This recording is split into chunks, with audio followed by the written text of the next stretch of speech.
Es el año 79 después de Cristo y te encuentras en una de las ciudades más concurridas en tiempos del Imperio Romano. Después de total calma sientes un fuerte sismo, cuando de repente el Vesubio despertó. La erupción del monte Vesubio en el año 79 es una de las erupciones volcánicas más famosas y mortíferas de toda la historia. Tenemos una idea casi exacta de qué es lo que las personas de aquel tiempo presenciaron gracias a los relatos de Plinio el Joven, quien fue testigo de aquel hecho y lo documentó, dándonos una imagen en primera persona de lo que estaba pasando en aquel momento. Si bien se ha dado como la noche del 24 de agosto del año 79 después de Cristo, como la fecha de la catástrofe, distintos estudios y hallazgos arqueológicos como grafitis o incluso ropa de los pobladores han probado que debió acontecer en otoño o invierno del mismo año, más en concreto, el 24 de octubre del año 79 después de Cristo. La catástrofe arrasó con las ciudades de Pompeya, Herculano y Estavia, que quedaron sepultadas por ceniza volcánica y no serían excavadas hasta el siglo XVIII. El total de habitantes en estas ciudades era entre 16.000 y 20.000 personas. Los restos de poco más de 1.500 personas han sido encontradas en Pompeya y Herculano, pero el total de fallecidos es desconocido. La erupción duró al menos 2 días. La mañana del primer día, el 22 de agosto, fue percibido como un día normal por el único testigo presencial que dejó un documento real hasta el día de hoy: Plinio el Joven, quien en este momento se encontraba en Miseno, al otro lado del Golfo de Nápoles, a unos 30 kilómetros del volcán, lo que pudo haber evitado que advirtiera los primeros signos de la erupción.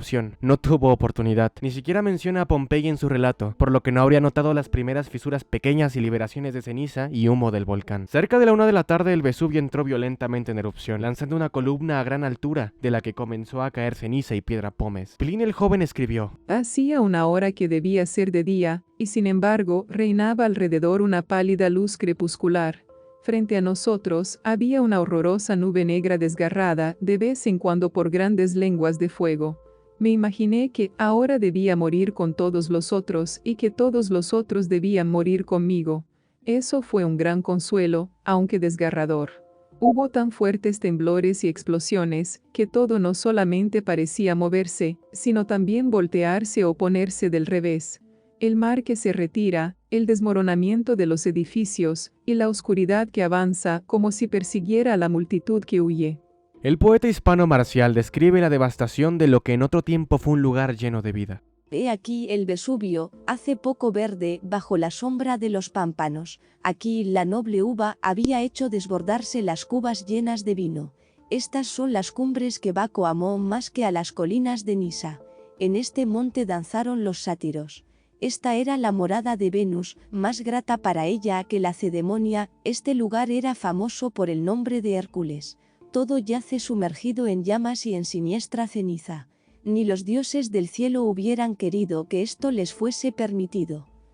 A día de hoy aún queda rastro de lo que alguna vez fue una de las ciudades más concurridas en tiempos del Imperio Romano. Podemos ver los restos de esas personas que no pudieron escapar a la furia de la fuerza de la naturaleza, y están allí como recordatorio de que cuando la fuerza de la tierra misma se hace presente, no hay nada que la pueda detener. La erupción del año 79 fue precedida por un poderoso terremoto, 17 años antes, el 5 de febrero del año 62, que causó una destrucción generalizada alrededor del Golfo de Nápoles, pero particularmente en Pompeya. Parte de los daños no habían sido reparados cuando el volcán hizo erupción. Otro sismo, este de menor magnitud, en el año 64, fue registrado por Suetonio en su biografía de Nerón y por Tácito en su obra, ya que Nerón se encontraba en Nápoles actuando por primera vez en un teatro público cuando ocurrió el temblor. Suetonio registró que el emperador continuó cantando durante el terremoto hasta terminar su canción, mientras que en la obra de Tácito nos describen que el teatro colapsó poco después de ser evacuado. Los romanos se acostumbraron a los sismos menores de la región. El escritor Plinio el Joven escribió: no eran particularmente alarmantes porque son frecuentes en Campania. No fue hasta el 20 de agosto del año 79 que comenzó una serie de pequeños temblores, haciéndose más frecuentes los siguientes 4 días, pero las señales de alerta no fueron advertidas. Un estudio reciente ha aportado informaciones interesantes, tanto sobre el número de víctimas que sucumbieron en Pompeya, como sobre las circunstancias en que éstas murieron, y así como sobre el desarrollo de la erupción. Reconsiderando los informes y excavaciones desde el siglo XVIII en adelante, se puede clasificar a las víctimas de dicho cataclismo en 2 categorías, según las respectivas posiciones estratigráficas en que fueron encontrados en los depósitos eruptivos. Se dividen en dos grupos. Aquellos encontrados en la capa de piedra pómez de la primera fase de la erupción, aquellos encontrados en la capa de cenizas y las nubes ardientes que siguieron. En el primer grupo había 394 cuerpos,